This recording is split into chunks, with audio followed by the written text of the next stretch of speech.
Muchas gracias, a mí me dijeron 20 minutos,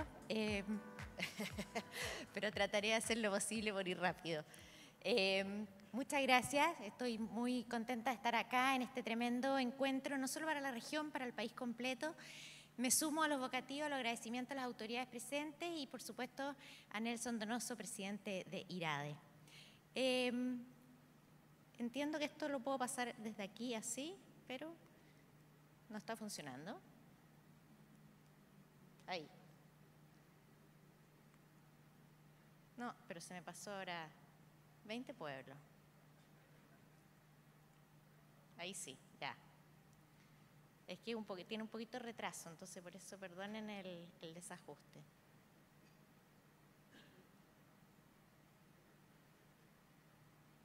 Bueno, parece que no quiere. ¿Alguien lo está manejando? Porque como que no me responde a mí. Ahí sí, bueno, partamos de ahí. Quiero agradecerles entonces la invitación.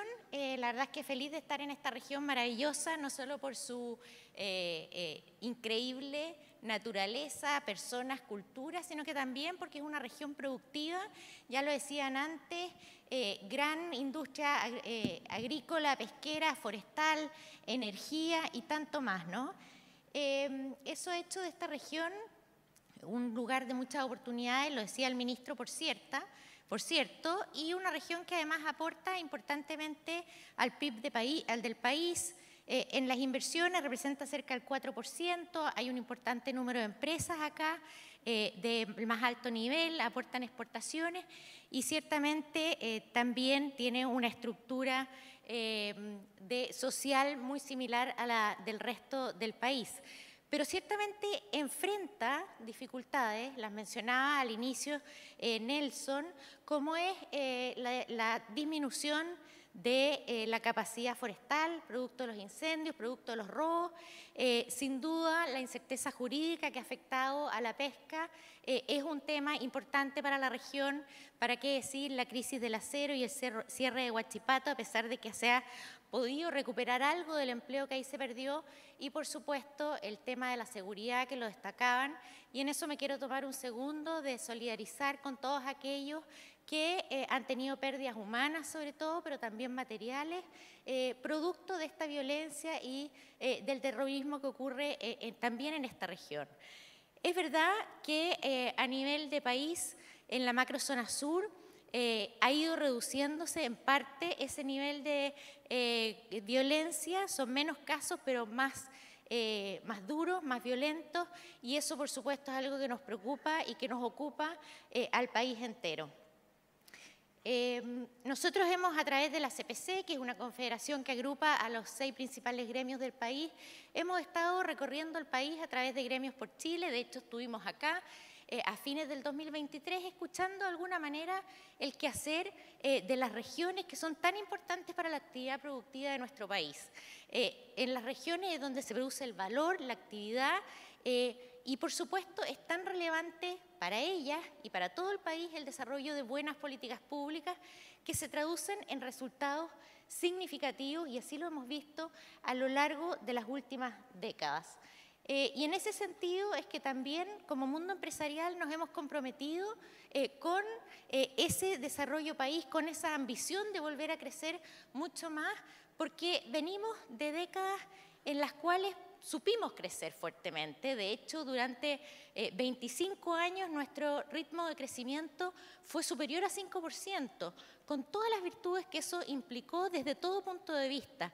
Gracias a ese crecimiento pudimos quintuplicar nuestro ingreso per cápita, pudimos reducir la pobreza desde 60% con igualdad de indicadores a un dígito, son 8 millones de personas que salieron de la pobreza y por lo tanto es un indicador importante, aumentó la calidad, la esperanza de vida, pudimos reducir la mortalidad infantil, aumentó la cobertura de la educación, es decir, por donde uno lo mire, el crecimiento económico, que además generó mucho desarrollo de infraestructura, ha sido beneficioso para nuestra sociedad.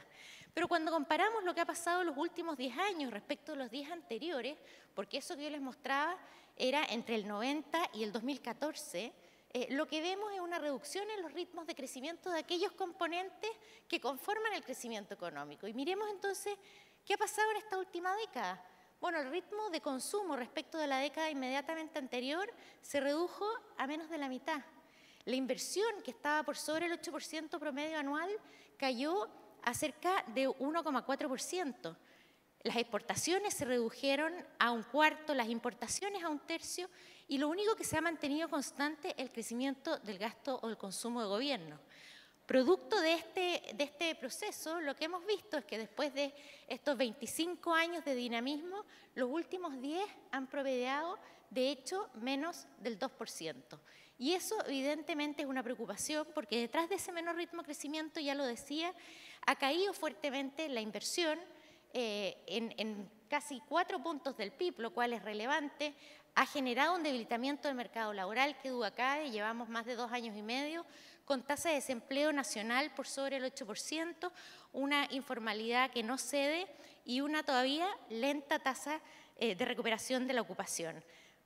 Pero estamos en un año crucial, estamos en un año en que justamente, producto de las elecciones, nos permite levantar un poquito la mirada de la coyuntura y ver, bueno, cuáles son las políticas públicas que necesitamos para el futuro, para que esa expectativa, que hoy día, de acuerdo a los comités de expertos, no se ve mucho más auspiciosa que los últimos 10 años, estamos hablando de seguir creciendo el 2%, ¿qué podemos hacer para volver a levantar vuelo y generar un crecimiento económico mayor?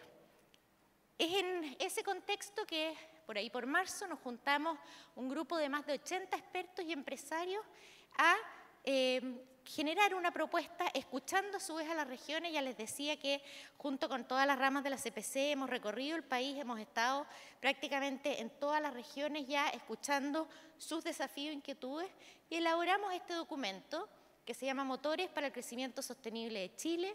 Es un documento que propone 50 motores, 50 medidas que desde la experiencia y el conocimiento empresarial creemos que son importantes para redinamizar nuestra economía. Por supuesto, con la mirada puesta en cómo aumentar la inversión, eso genera crecimiento y eso evidentemente tiene detrás, ya lo decía mi antecesor, tiene a las empresas y sobre todo a las empresas privadas empujando ese dinamismo. Dentro de las 50 medidas privilegiamos 15, no por eso las otras no son menos importantes, creo que todas son muy relevantes y quiero hacer una muy rápida pasada por de qué se tratan estas propuestas. Al final van a ver que hay un QR en que ustedes pueden bajar este documento o lo bajan de la página de la CPC. Las propuestas están divididas en 6 ejes importantes y estos 6 ejes son el primero, que duda cabe, y que algo que también hemos escuchado mucho en nuestro recorrido por las regiones, en lo que es infraestructura. La infraestructura tan necesaria para la matriz exportadora, para el desarrollo económico nacional, etcétera, y la necesidad que tenemos a lo largo de todo el país de destrabar proyectos de inversión que hoy día están en cartera, incluso muchos adjudicados y que sin embargo están entrampados de alguna manera en la burocracia, ¿no? Para eso obviamente nos hemos apalancado mucho en el sistema concesiones, que en el pasado ha permitido volúmenes de inversión importantes del orden de 30.000 millones en inversiones. Y esto nos debiera permitir ir cerrando esta brecha de infraestructura tan grande que tenemos, que según la Cámara Chilena de Construcción bordea los 180.000 millones en obras de infraestructura de todo tipo, ¿no? ¿Cuál es el foco de las propuestas que hacemos en esta materia? Bueno, primero, destrabar los 9.000 millones de dólares que hay en inversiones ya adjudicadas y con financiamiento, pero que no han podido ver la luz. Una planificación mucho más de largo plazo de todo el proceso de inversión de obras públicas, con un perfeccionamiento en materia de concesiones, estabilidad regulatoria para acelerar la decisión de invertir en infraestructura, metas mucho más ambiciosas en vivienda, eso también lo hemos trabajado mucho con la Cámara de la Construcción y es perfectamente posible duplicar las metas en esta materia. Para ir avanzando rápido, déjenme ir al segundo eje, competitividad tributaria y sostenibilidad fiscal. Un tema que, por cierto, ha estado bastante en la palestra en el último tiempo, porque sin duda ambas cosas van de la mano, pero sobre todo porque después de una serie de reformas tributarias a lo largo de las últimas 2 décadas, hemos llegado a un punto en el cual claramente hemos perdido competitividad. En Chile tenemos una tasa de impuestos corporativos del 27%, eso está muy por sobre el del promedio de países desarrollados como son los que conformamos, o algunos desarrollados, algunos en desarrollo, la OECD.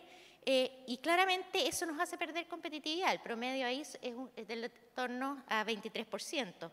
En Chile tenemos una tasa marginal máxima de 40% y eso significa que la tasa efectiva para un inversionista nacional puede llegar a ser 44,45%, muy por sobre, de hecho, de lo que pagan los inversionistas extranjeros, que en su mayoría en los tratados tienen 35% como tasa máxima efectiva. Por lo tanto, las propuestas están orientadas a incentivar el ahorro genera el financiamiento para los proyectos de inversión y hacia un sistema tributario que sea mucho más simple, más equitativo y que nos dé más competitividad sin comprometer la sostenibilidad fiscal, y ahí también en ese sentido los invito a mirar nuestras propuestas. En términos muy generales, nosotros estamos proponiendo una baja de impuestos corporativos en una primera instancia 23% con algunas compensaciones y en el mediano plazo 19%, no muy distante de lo que era este país hace no muchos años atrás. Estamos postulando una reintegración del sistema con tasas máximas efectivas iguales para inversionistas nacionales y extranjeros, un tratamiento más simétrico para las rentas pasivas y una propuesta muy concreta y bien interesante en materia de contribuciones, que también ha estado muy en la discusión pública, producto de que se requiere un sistema que sea más objetivo y predecible a lo largo del tiempo. Voy un poco apurada, perdonen, pero en aras del tiempo, el tercer eje es profundización del mercado de capitales. Sabemos que el mercado de capitales se ha visto profundamente afectado por los retiros de los fondos de pensiones y también por las salidas de capitales producto de la incertidumbre política. Lo que se requiere entonces es volver a darle profundidad a ese mercado de capitales, mayor rentabilidad a los ahorros y de esa forma aumentar y mejorar el acceso a financiamiento para todo tipo de empresas, pero también de personas. Acá las medidas que hemos levantado en estos 50 motores dicen relación, por supuesto, con la reforma previsional y cómo implementamos todo el sistema de inversiones de los fondos generacionales, cómo ampliamos los instrumentos y el marco regulatorio en base a un modelo de riesgos más que de instrumentos. Lo mismo para la ley de seguros y mencionar también una flexibilización de la tasa máxima convencional que ha terminado siendo un instrumento que dificulta la inclusión financiera de personas y empresas. El cuarto eje tiene que ver con el empleo. Acá el desafío obviamente es de productividad. Sabemos que la productividad ha estado estancada los últimos 10 años. Tenemos un problema de formación de nuestros jóvenes, de nuestros trabajadores, un país en el cual el 70% de los adultos se considera que tienen alfabetismo funcional, muy malos resultados en términos comparados en cuanto a las capacidades mínimas requeridas. Esto además amenazado o desafiado por el desarrollo de la inteligencia artificial, lo cual se dice podría afectar hasta un 46% de los empleos del país.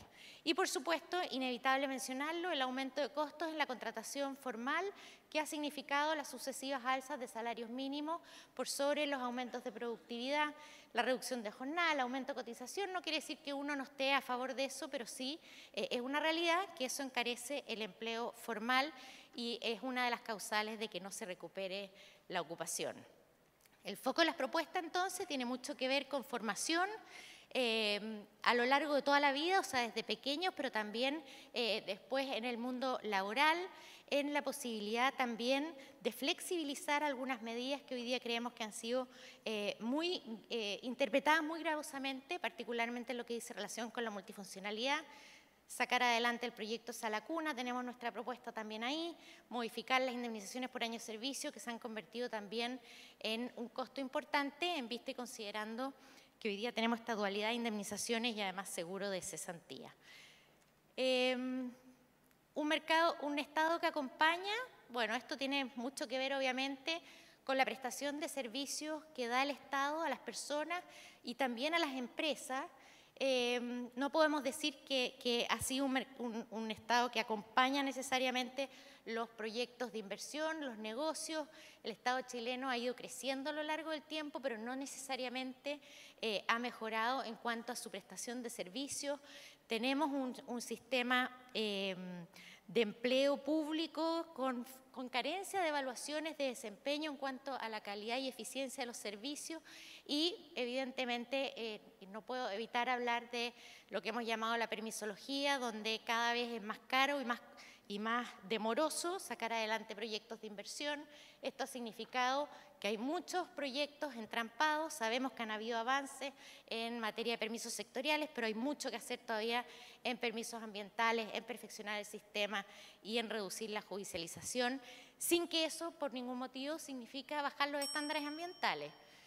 Sé que estoy en el tiempo, pero me quedan 3 minutos. El foco de las propuestas, obviamente mejorar el nivel, digamos, idealmente cambiar lo que es el estatuto administrativo, pero al menos mejorar los niveles, la forma en que se evalúa su desempeño y varios cambios necesarios, tanto de gestión como de implementación de las leyes y los servicios que hoy día mantienen bastante acotado o demorado la tramitación de los permisos para los proyectos. Por último, pero no menos importante, seguridad y Estado de Derecho. Nada nuevo que yo les pueda contar acá en la región. Hoy día el país gasta en torno a 2 puntos del PIB en costo directo por seguridad. Eso, para tener una idea, es como sumar el presupuesto del Ministerio de Desarrollo Social con el MOP, el Ministerio de Obras Públicas. Por lo tanto, son muchos los recursos que se gastan, hay mucho trabajo por hacer, no somos nosotros los llamados a decir cuáles son las reformas en las instituciones, pero sí hay temas donde se puede trabajar en colaboración, como es guías de despacho electrónica, tecnologías interoperativas entre las que tiene el mundo privado y el mundo público, trabajar con la reinserción y la prevención de los jóvenes que caen en actividades delictuales y obviamente en materia de institucionalidad que permita prevenir, perseguir, detectar y sancionar la economía criminal. Estas propuestas nosotros se las hemos presentado a los ministros que hoy día están en el gobierno, también a los candidatos presidenciales, a cada uno de ellos con sus equipos, a los principales, a los partidos políticos, a los centros de estudio, porque de alguna manera lo que buscamos es incidir en política pública. No nos da lo mismo un país que no crece, no nos da lo mismo un país estancado. Sabemos que el crecimiento no es un indicador económico simplemente, es bienestar y oportunidades para las personas, y por eso es que esperamos que no solo esto tenga atracción en estos meses que le quedan al gobierno actual, sino que también a las agendas de gobierno que están por venir. Ahí está el QR y cualquier duda la podemos resolver después en los breaks. Muchas gracias.